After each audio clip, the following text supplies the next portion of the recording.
அண்மை செய்தி. பீகார் மாநில முதலமைச்சராக பாஜகவை சேர்ந்த சாம்ராஜ் சௌத்ரி தேர்வு செய்யப்பட்டிருக்கிறார்.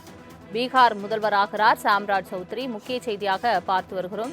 பீகார் மாநில முதலமைச்சராக பாஜகவை சேர்ந்த சாம்ராஜ் சௌத்ரி தேர்வு செய்யப்பட்டிருக்கிறார். நிதிஷ்குமார் தனது பதவியை ராஜினாமா செய்த நிலையில் பீகார் மாநில முதல்வராகிறார் சாம்ராஜ் சௌத்ரி. முக்கிய செய்தியாக பார்த்து வருகிறோம். பீகார் முதல்வராகிறார் சாம்ராஜ் சௌத்ரி. பீகார் மாநில முதலமைச்சராக பாஜகவை சேர்ந்த சாம்ராஜ் சௌத்ரி தேர்வு செய்யப்பட்டிருக்கிறார். இது தொடர்பான மேலும் விவரங்களை தருவதற்காக செய்தியாளர் ராஜேஷ் இணைப்பில் இருக்கிறார். ராஜேஷ் வணக்கம். பீகார் மாநில முதலமைச்சராக பாஜகவை சேர்ந்த சாம்ராஜ் சௌத்ரி தேர்வு செய்யப்பட்டிருக்கிறார். முழு விவரங்கள் என்ன? சலோமி வணக்கம். கடந்த ஆண்டு நவம்பர் மாதம் பீகாரில் நடந்த சட்டசபை தேர்தலில் பாஜக, நிதிஷ்குமார், ஐக்கிய ஜனதா தளம் உட்பட கட்சிகள் கூட்டணி அமைத்து போட்டியிட்டன. பீகாரில் இருக்கக்கூடிய மொத்தம் 243 சட்ட தொகுதிகளுக்கான அந்த தேர்தல் என்பது நடைபெற்றது. அதில் மெஜாரிட்டிக்கு 122 தொகுதிகள் வெற்றி பெற வேண்டிய ஒரு சூழல் இருந்தது. ஆனால் பீகார் தேர்தலில் எந்த கட்சிக்கும் அந்த தனி மெஜாரிட்டி கிடைக்கவில்லை. மாறாக பாஜக கூட்டணி அமோக வெற்றி பெற்றது. இந்த கூட்டணி கிட்டத்தட்ட 202 இடங்களில் கைப்பற்றியது. குறிப்பாக பாஜக மட்டும் 89 தொகுதிகளிலும், நிதிஷ்குமாரினுடைய ஐக்கிய ஜனதா தளம் 85 தொகுதிகளிலும் வென்றது. இதையடுத்து நிதிஷ்குமார் 10வது முறையாக பீகார் முதலமைச்சராக தேர்வு செய்யப்பட்டார். இதற்கிடையேதான் நிதிஷ்குமார் மாநில அரசியலை விட்டு தேசிய அரசியலுக்கு செல்ல முடிவு செய்ததாக தகவல் வெளியாகி இருந்தது. குறிப்பாக அவர் சமீபத்தில் நடந்த ராஜ்யசபா தேர்தலில் போட்டியிட்டு அதில் வெற்றியும் பெற்றார்.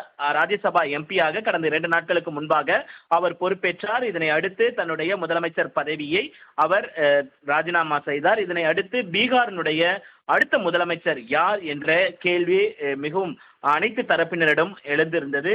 இந்த நிலையில்தான் அந்த முதலமைச்சர் பதவி பாஜகவில் இருக்கக்கூடிய ஒரு முக்கிய நபருக்கு அளிக்கப்பட இருக்கிறது என்ற தகவல் வெளியாகி இருந்தது. அது தற்பொழுது உண்மையாகி இருக்கிறது.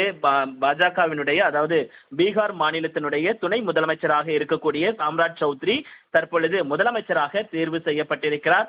மாநிலத்தினுடைய உள்துறை அமைச்சராகவும் இருக்கிறார். குறிப்பாக பாஜகவினுடைய முகமாக பீகாரில் இருக்கிறார். பீகார் அரசு, அதாவது பாஜக மிகப்பெரிய அளவில் பீகாரில் வெற்றி பெறுவதற்கு மிகப்பெரிய ஒரு உறுதுணையாக அவர் இருந்திருக்கிறார் என்ற தகவல் எல்லாம் வெளியாகி இருந்தன. குறிப்பாக கிட்டத்தட்ட சாம்ராஜ் சௌத்ரியை பொறுத்த வரைக்குமே பீகார் சட்டமன்ற உறுப்பினராக கிட்டத்தட்ட 2023 முதல் 25 வரைக்கும் அவர் இருந்திருக்கிறார். அதே போல பாஜகவினுடைய மாநில தலைவராக 2024ஆம் ஆண்டு அவர் தேர்ந்தெடுக்கப்பட்டிருக்கிறார்.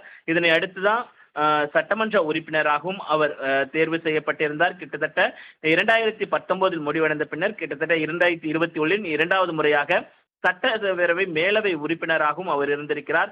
2014ஆம் ஆண்டில் தான் சாம்ராஜ் சௌத்ரி ஜனதாதளம் அந்த பிளவுபட்ட கட்சியிலிருந்து விலகி பாஜகவில் இணைந்தார். அதனை தொடர்ந்து பாஜகவில் பல்வேறு பொறுப்புகளையும், அதே போல பீகார் மாநிலத்தின் முகமாகவும் அவர் திகழ்ந்தார். இதனை அடுத்துதான் அவர் தற்பொழுது முதலமைச்சராக தேர்வு செய்யப்பட்டிருக்கிறார். சலோமி, தங்களின் முழு விவரங்களுக்கு நன்றி ராஜேஷ்.